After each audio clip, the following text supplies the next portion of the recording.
All right, everyone, welcome. Today is our networking day, and we're going to be talking networking, all stuff networking.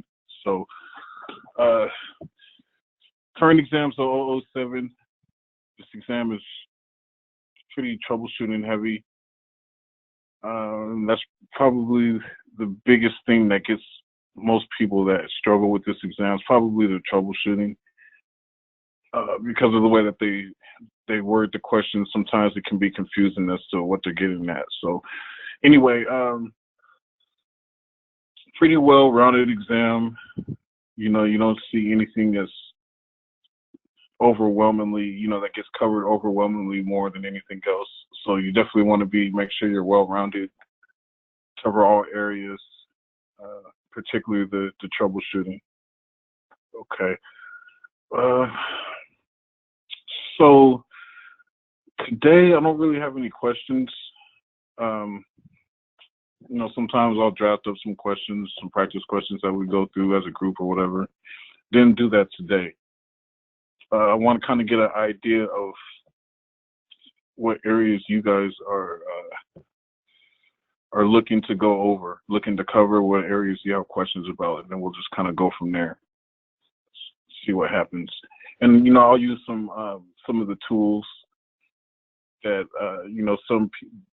I definitely recommend that you find some type of networking environment to practice these concepts, to put them in practice. Definitely helps with understanding this stuff a lot better. So, as the session goes on, I'll show a couple tools that I kind of use to help me keep my stuff together. But let's see what you guys got. Troubleshooting as in multiple choice or troubleshooting as performance-based? Well, it could be either or. But, for the most part, you're not going to get a lot of performance-based questions. You'll probably get like 3 or 4. Last time I took Net Plus, I got I want to say 3 or 4. I took an exam last week where I only got 1. So, there's definitely not a lot of those, but, it could be, troubleshooting could definitely be something that you see in one of those performance-based questions. But you're definitely going to see it throughout the exam. So, it's not exclusive to any type of question. It's just, expect to see troubleshooting. Okay, Monday. So, yeah, the thing there is I don't know what's best. There's so much information here. I don't know what areas, you're cool with and what areas you feel like you may need some help with. So you have to let me know what you want to go over. And then we can go from there. Muted, and I'm going to share the screen. What do you have up? What? Any resource recommendations outside of online? Huh? All right. Yeah. So outside of Online Expert, obviously you do have CertMaster, which is a good tool. Definitely good it's a testing engine, good for testing your knowledge, especially in specific objectives. All of the questions are split up into sub-objectives, so you can key in on just one. And then Use Certify, I haven't used that much, so I can't tell you much about Use Certify. Me personally, I like a networking environment. So something like the hands-on simulator, something that I've demonstrated a few times over. Let's see, what's a good one? This is good because it has a lot of different areas, right? All the different types of multiple or performance-based questions that you'll get on the exam, you'll see them here, right? So they have drag and drop ones, and then they have matching ones, right, where you're just matching terms and definitions. And then you have actual simulations, right, where you actually, there's a network and you have to troubleshoot it, right? So this one here, right, You have a couple PCs, and then actually I don't like this one because it doesn't let you log into the switch.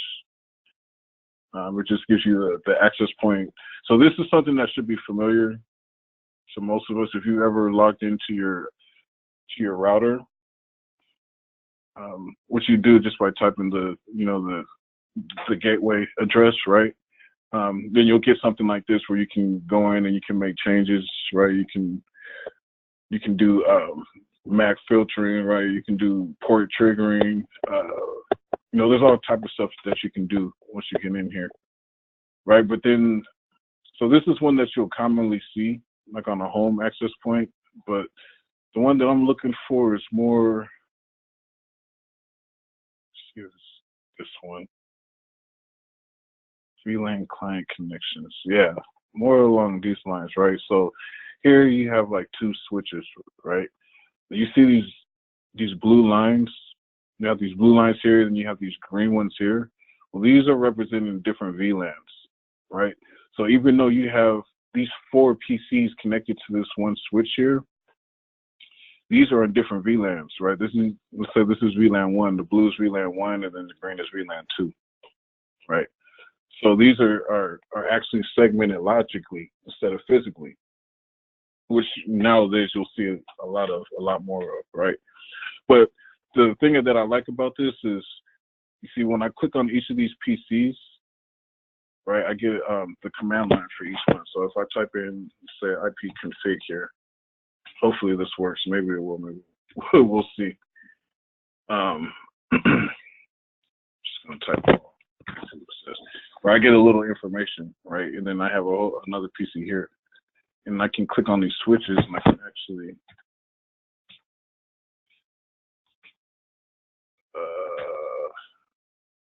show. Right. So I can get the information about these switches.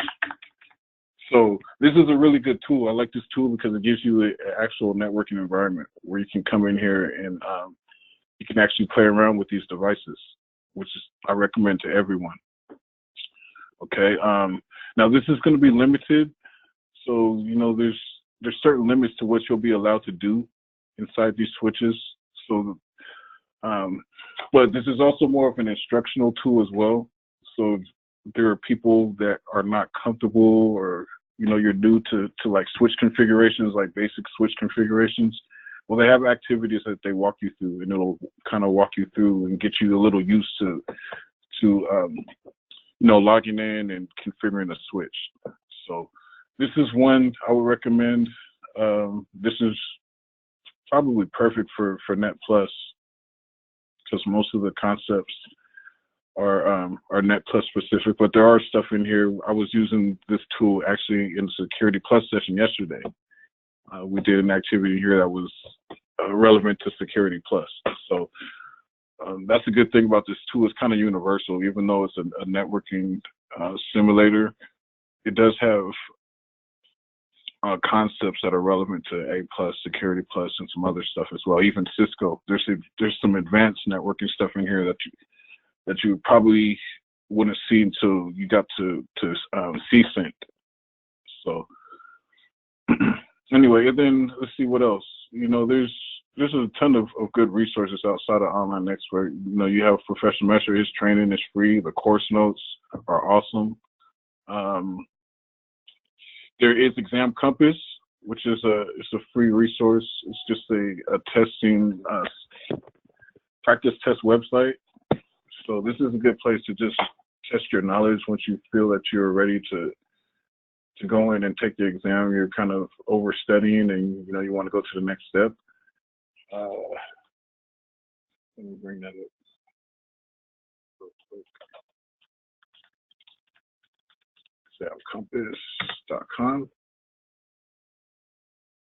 All right, so you come here, you see that they have tons of practice tests. These are the A+ ones. Here's Net Plus, right? So there's 22 different practice exams. So this is good for keeping your question pool fresh, right? Because that's one thing that I definitely recommend you do not do, is take any one practice exam too many times. Don't take any practice exam more than 2 times. But then you start to memorize questions. which makes this tool right here even that much better because they have so many different practice exams. You're not going to memorize any of these unless you just go hard on it, and then, like nonstop. And then when you scroll down, you'll see that you have topic-specific quizzes here. So protocols, right? OSI layer quiz. You have a subnetting quiz here, right? For people that want to practice subnetting. So this is a really good tool to use. Once you've kind of gone through the objectives, you've gone through whatever training you've been through, you played around in a virtual lab environment for a while, and you want to test your knowledge and make sure that you don't have any other holes left, right? This is a good resource for that. So, okay. Sam says you always feel good until I test. Yeah, right. Till you sit down to get to about question number 4, then you're like, what did I get myself into? Yeah, that was what my first exam experience was like. My first A+. Okay, let's see here. It says in OLE session 1, Jason went through finding subnet mask, network address, and broadcast address as it pertains to CIDR. Can you go over that? I thought I had it down, but I challenged myself a couple times and got lost. Sure. So the good thing about subnetting for this exam is, one, you're not going to see a lot of it. 2, the amount that you need to know at this level is pretty basic. Okay, and I mean, I say that, I say that kind of loosely, but it is basic. At the end of the day, what you need to know how to do for this exam, it's pretty basic. All right, there's 3 main things. Okay, so given a subnet or a IP address, right? Given an IP address, which subnet is that address on, right? Is it a valid address for it, right? So that's one thing they could ask you. Another one is like he's asking, right? How do you figure out, how many addresses, which subnet mask you're going to use for a specific subnet, right? Let me find this other one. Give me a second. Just picked the wrong one.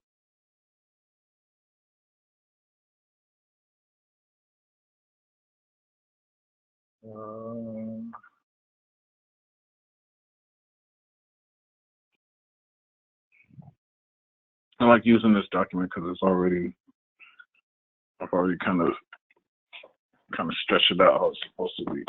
So, okay, give me a second before I get started.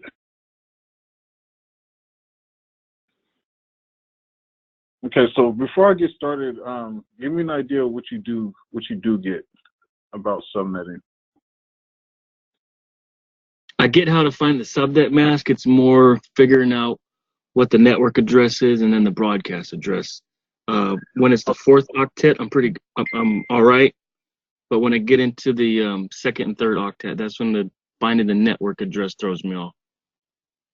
Okay, so let me show you an easy way to do this. I don't know if you've seen this before or not, but actually this is a good one to practice on. So we'll do this. Actually, let me move this off the screen before I bring it back, because it looks like we already did it. We'll, okay.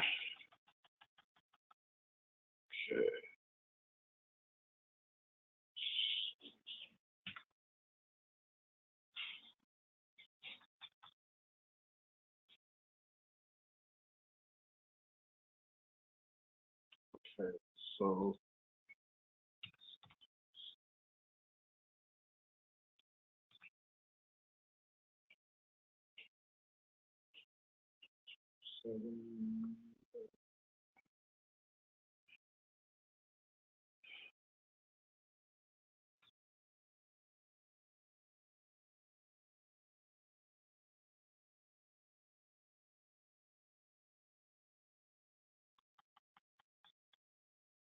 Okay.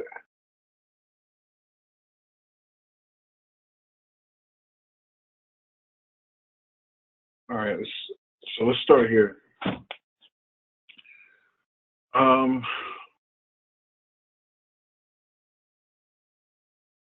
For the dot here. Okay. So quite simply put, there's an easy way to do this. All right. If you're talking about finding the either the subnet or the broadcast address, okay, which is another thing that they could ask you on the exam. All right, which actually that's the third one right there. Right, that's the one that I didn't get to yet. Okay, so there's a fairly easy way to do this. Okay, and it's not about any math or anything. It's just about positioning, taking your IP address, right? So let's say this is the IP address that we're given, right?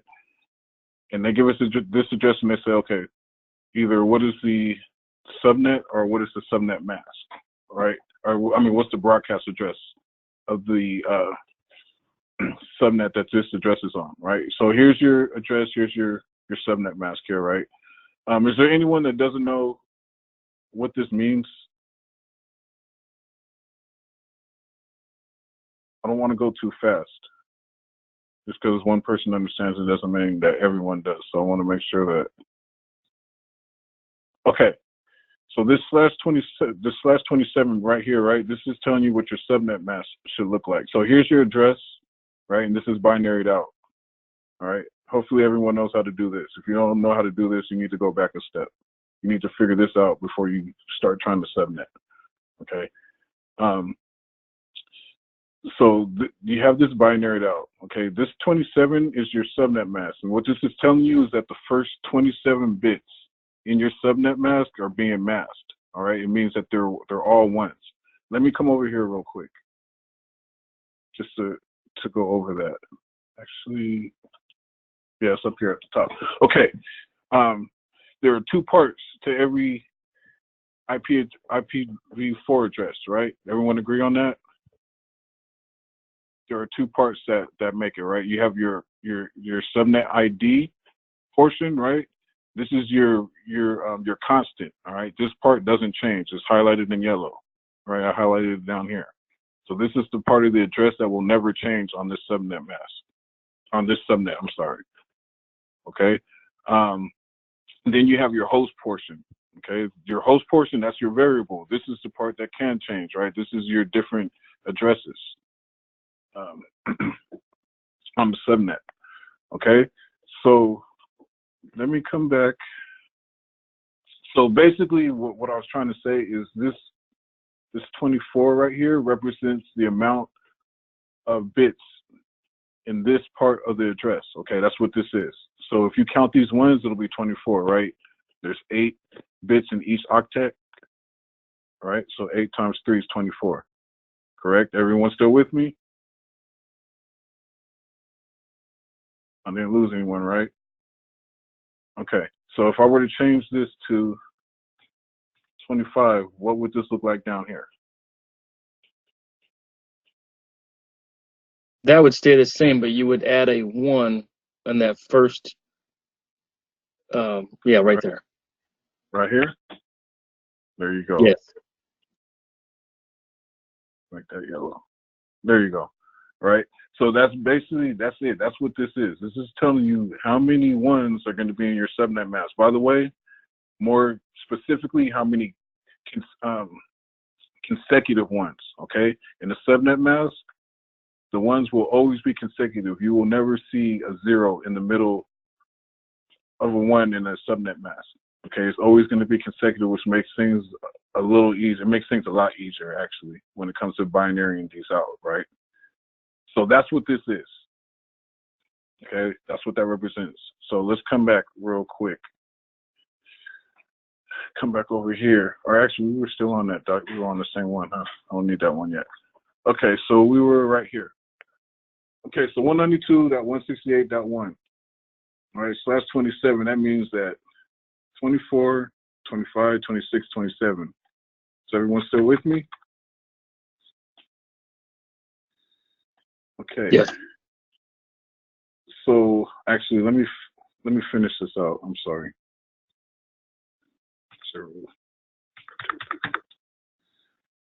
Okay, there we go. And then, so what should this be here? Can anyone tell me?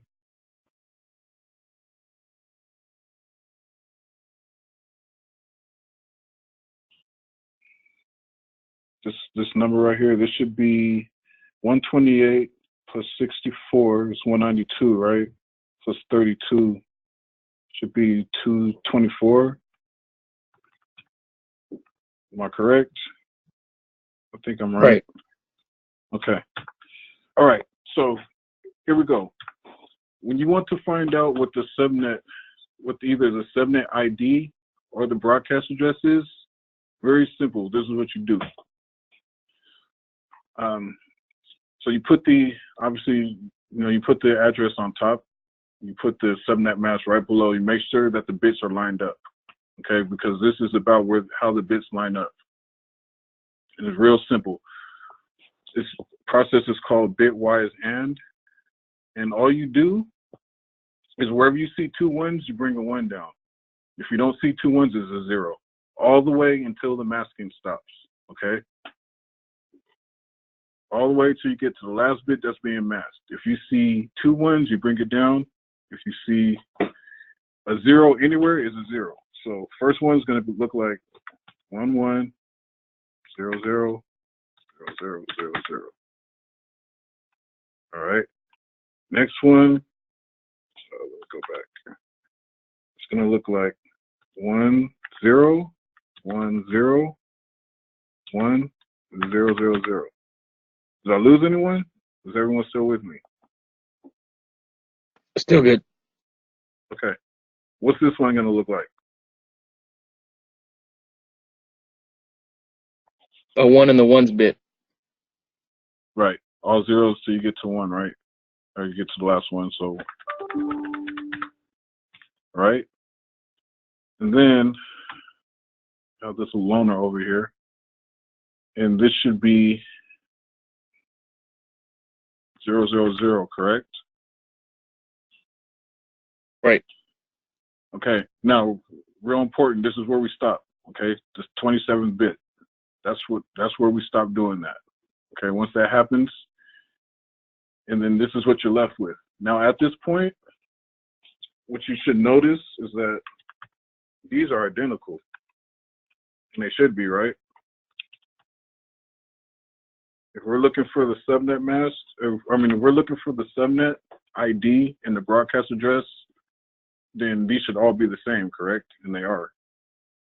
That's why you do that up until the masking stops, right? Now, this is where you ask yourself a question. What am I looking for? Okay, you leave it just like this. Then you ask yourself, what am I looking for? If you are looking for the subnet ID, okay, the actual subnet, the rest are all zeros. So you just fill in all zeros for the rest. 1.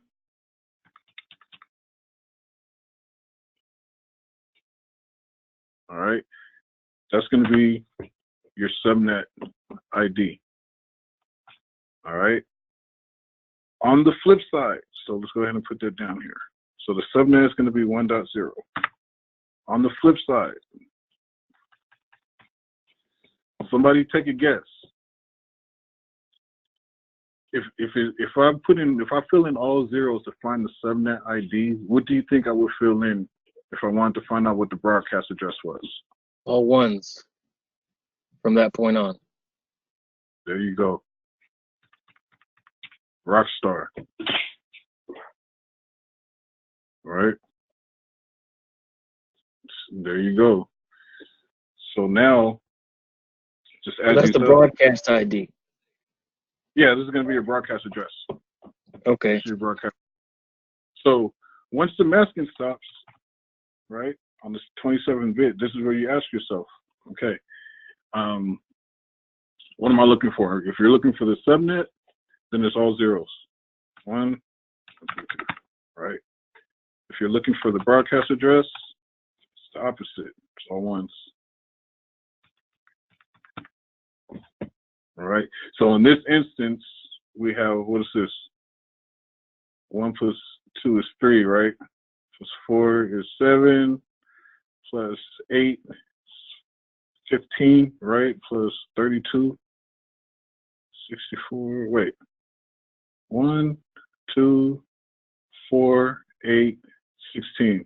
I went too far. Sorry. So 7 plus 8 is 15, plus 16 is 31.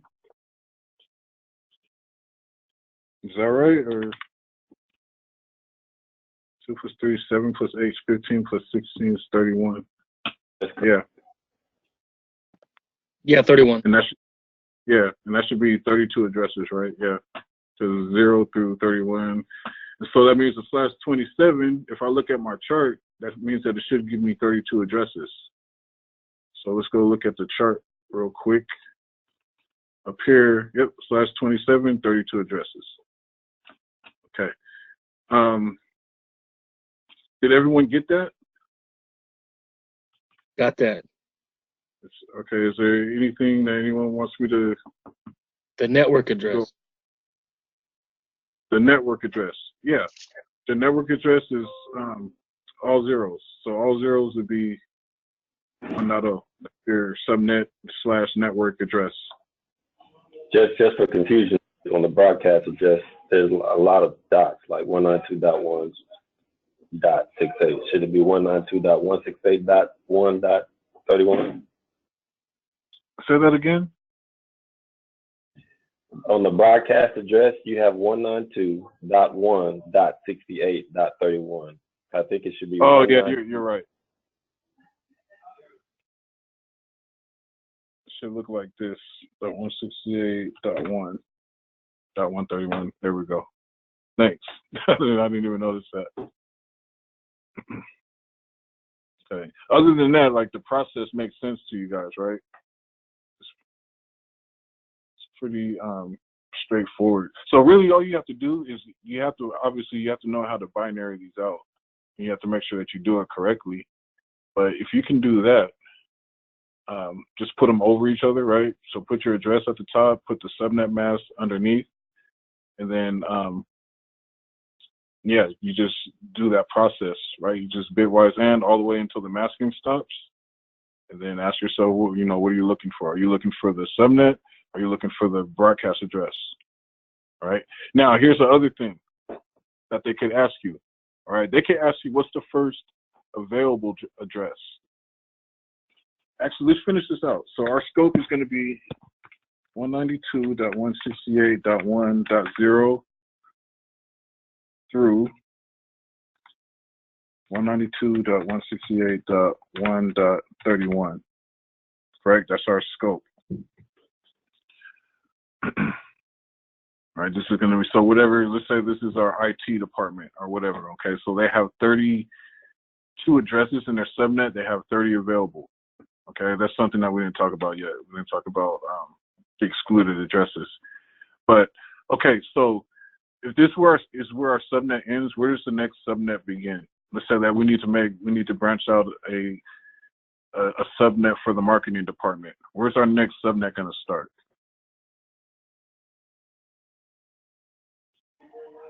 Are you asking for the first available? Like, because dot. No. Okay, dot 32. No. Yeah, exactly. 192.168.1.32. So this is where our next subnet is going to begin. Okay, depending on, now, does it necessarily have to be the same size as this subnet?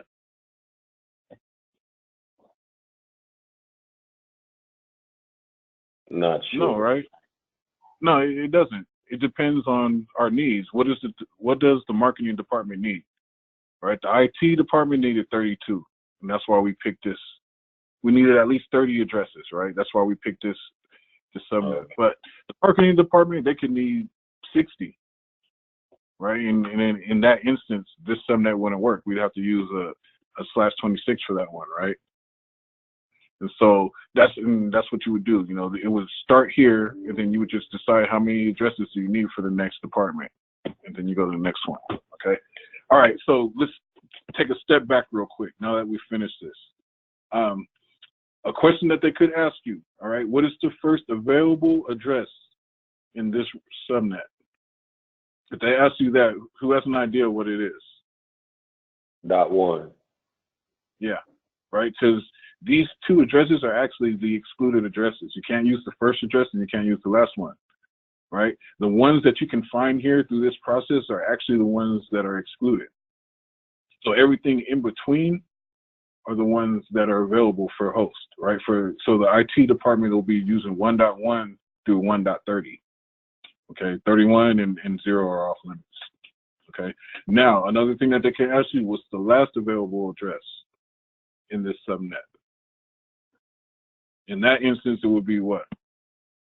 That would be the .30, and the broadcast address would be the .31. Exactly. There you go. All right, so make sure that you remember that. If they ask you what the last available address is, it's not the broadcast address. Okay, it's the one prior. It's the one before it. Okay, same thing with the subnet address. You cannot use the subnet ID as a host. Okay, these two addresses are excluded. So always remember that. All right. Everything in between here is in place. So 1.6 is actually in play. It fits inside this network here. Okay. Hopefully that cleared it up for you. Did that help at all? Yeah, that cleared it up. Just the way that they worked it out in OLE was a little bit different. And then in the Cybex book, it was a little bit different. So I kind of picked up on what was understandable from both portions. But then, like I said, I just started writing down random addresses, and I did a /20, a /27, /16, just to try and figure it all out. And I got kind of turned around, but this makes sense. Okay. Yeah. The lower you go, the harder it's going to be to kind of, the numbers get a little bit trickier. So on the exam, just keep in mind, they're not going to go outside of like a slash. The range that they use on the exam is probably like slash, like 23. Like they're not going to go beyond here, right? Where you're getting into thousands and 2000s and 4000s, right? Because these numbers start to get a little tricky. So anywhere like between here, like /23 and up here, right? They're going to make it so that it's easy. They just want to make sure that you understand how to do it. So for this exam, okay, everyone, Cisco, who knows? Cisco, they have a different philosophy when it comes to subnetting. You need to know a lot more of it. Here, you just need to be able to identify, okay, IT department needs 60 addresses. Which slash are you going to use? So anytime I'm taking a network exam, a networking exam, if it's Cisco, if it's NetPlus, whatever, I always put this chart at the top before I even start. So when I get a question like that, I don't even have to think about it. I'll just, okay, how many hosts do we need? Okay. Just remember, if you're going to do this chart, you put your available addresses at the top. Just separate your available addresses from your host. Okay, make sure you don't get confused there, because it's easy to do that if you forget to take out the excluded addresses. In CompTIA, they'll probably try to get you. They'll give you one where they say, yeah, this department needs 31 addresses, right? Which one are you going to use? And if you're not careful, you're going to pick /27 because you forgot to exclude the addresses. So just keep that in mind. Okay. What else? Any other questions on this?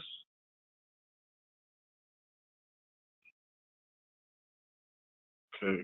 Does everyone understand how to determine how many addresses are going to, which subnet mask you would use for a particular subnet? Everyone know how to figure that out?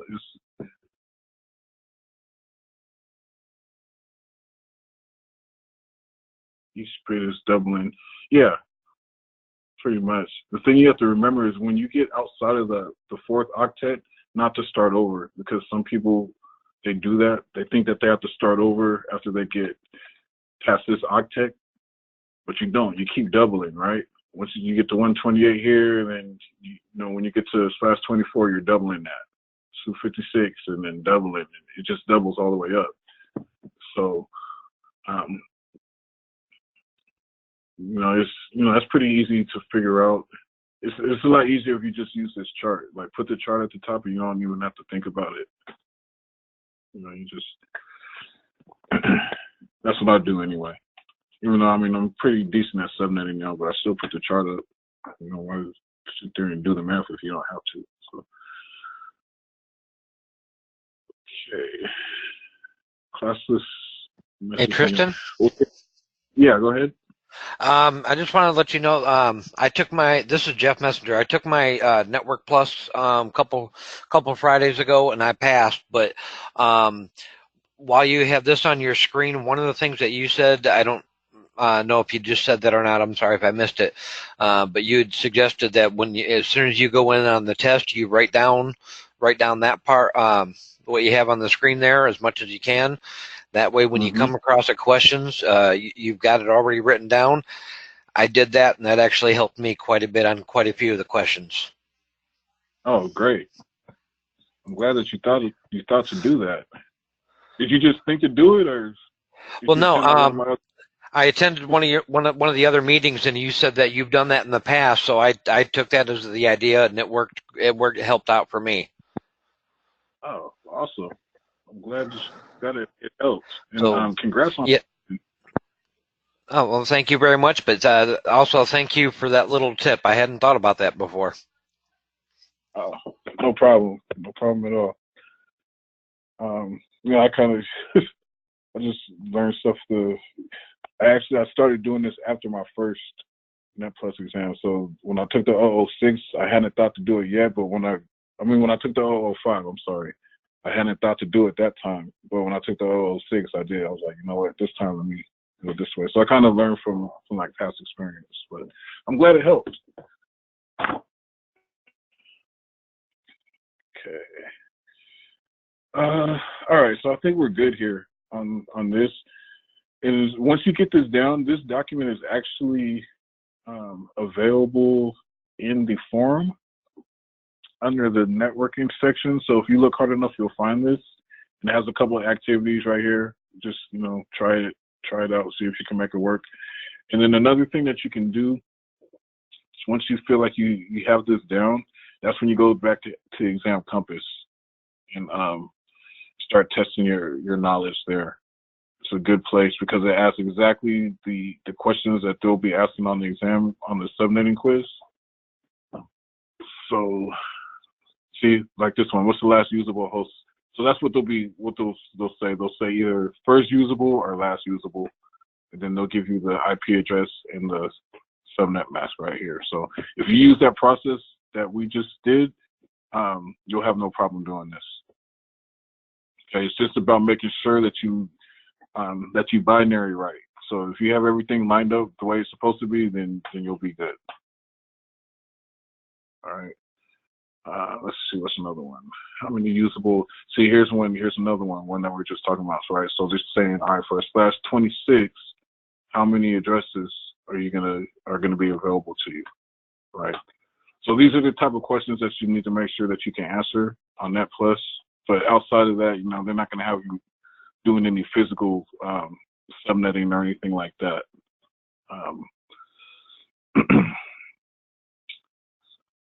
Yeah, see, so you just have to know how to binary this stuff and you'll be good. All right, where are we at here? Still got about 20 minutes. Any other concepts you guys want to go over today?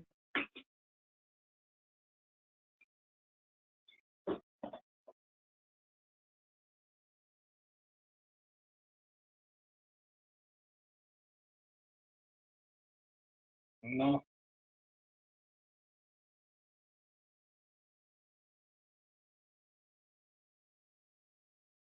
Command prompt.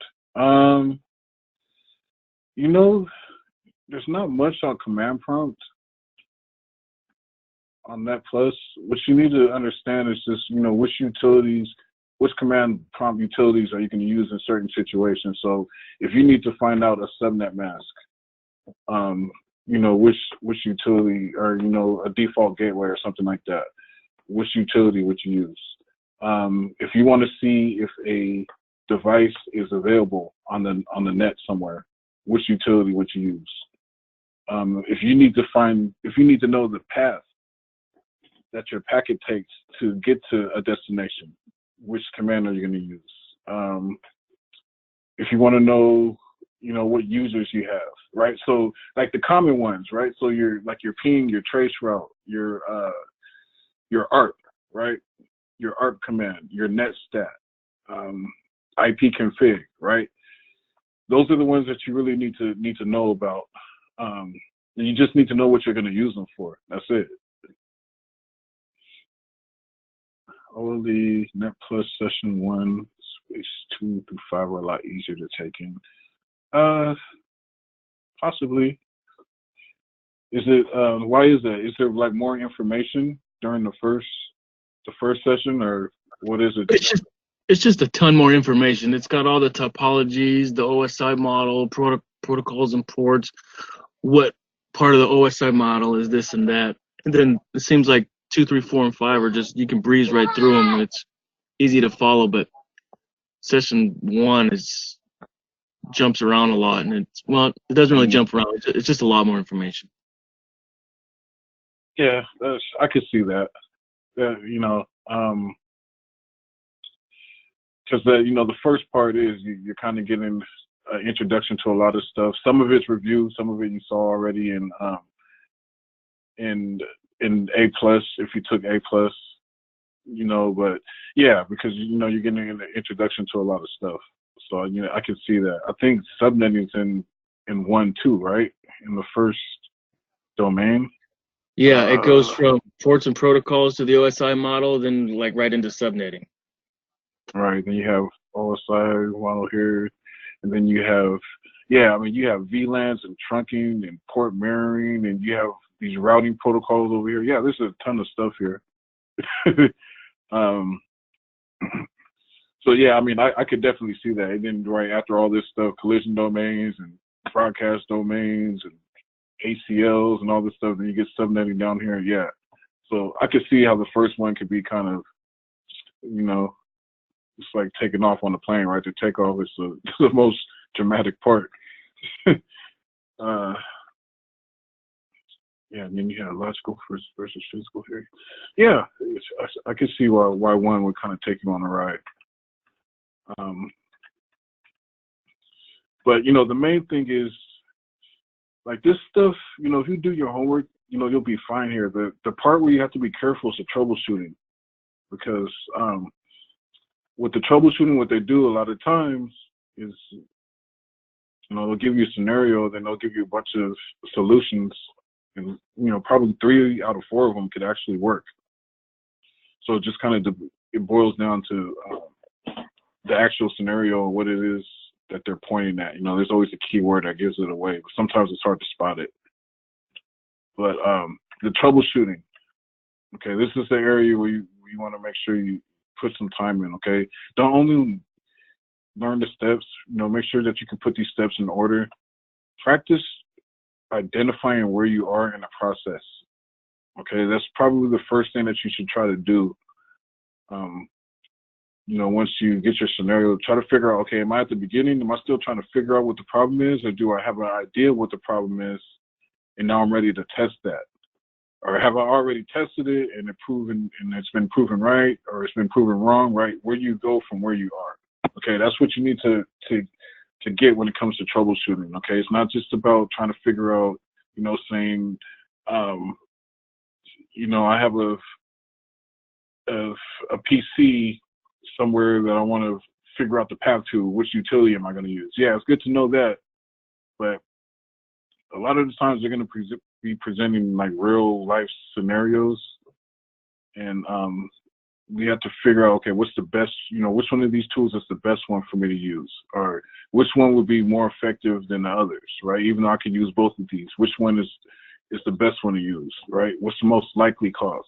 That's the stuff that you have to look for, because they're going to give you a lot of stuff that can all be right sometimes. I've seen questions where all 4 of the answers could all technically be right, just depending on the different scenarios. So that's something that you definitely want to make sure that you pay attention to. Okay, the rest of the stuff, some of it is, you'll be good if you just memorize it, like the port numbers and protocols and stuff. If you memorize that, you'll be good.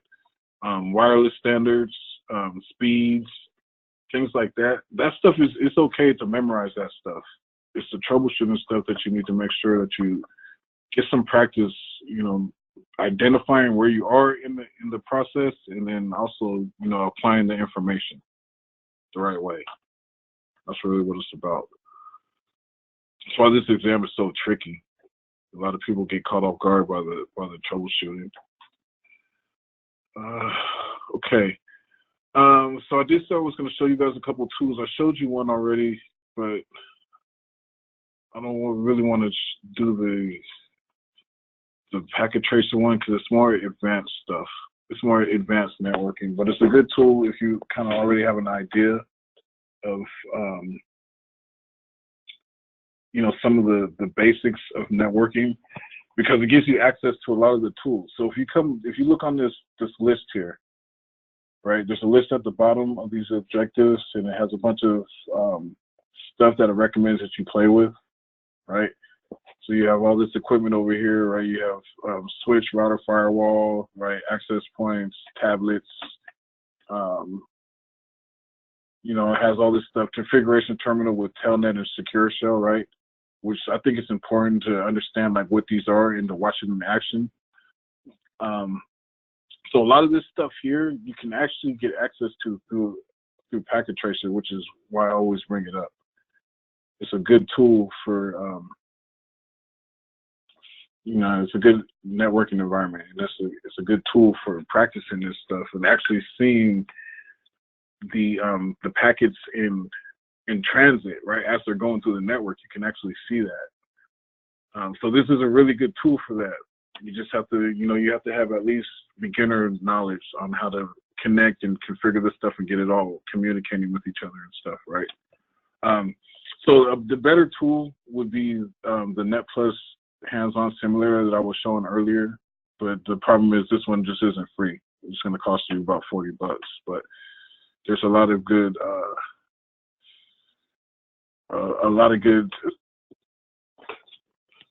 you get the same practice here along with the terminology stuff. So this is a better tool for NetPlus, definitely, because you can do this, and at the same time, I can come up here and, just do like a matching question on terminology, right? This is just matching the terminology up with the definitions and stuff, right? Which you also need to know for the exam. So it's all good stuff. I actually prefer this tool for beginners, and then I prefer the Packet Tracer for people that are more advanced. But find something, okay? Don't just rely on the lectures, on the video training, and taking notes and practice exams like that. All that stuff is good, but you're only going to get so much from that. You really solidify this stuff when you start doing it. So that's what I recommend anyway. Any other questions? Let's see here. Another tip is to know the various wireless acronyms and types of antennas to use. Yeah, it's good that you actually brought that up. There's an antenna activity here. And actually, I think we did this in our session. We did this as a group in our session last week. But I'll just show it so you guys can see it, because there's, on my last 2 exams, I saw a question that was just like this. Anyway, there's a building, and what you need to do is you need to provide the signal for the building. So what you want to keep in mind is when you're putting your antennas and your access points in here, you want to make sure that you're maximizing the coverage area inside the building, inside this whole area here, and you're minimizing the leakage outside. Okay, that's the same type of deal. That's the question that you may see on the exam. I saw it twice, so there's a chance that you'll probably see it, or you may not. Who knows? They may have taken it off the current version. But anyway, yeah. So, and then acronyms is another one that he mentioned, and I totally agree. There's a huge list here that covers all the acronyms. So instead of trying to learn all of these, I just focus on the ones that you see up in the objective somewhere. If you don't know what it is, then go down, find it, put it on a flashcard or something, and make sure you know it. Right? Here are I forgot who it was that was asking about command line stuff, But these are the main ones that you're going to want to know for, actually, no. The ones you're going to want to know for this exam when it comes to command line is going to be like ping, traceroute, ARP, netstat, right? Your IP config, your, actually, I don't see them. I may have passed them already, but like your just the basic networking ones, right?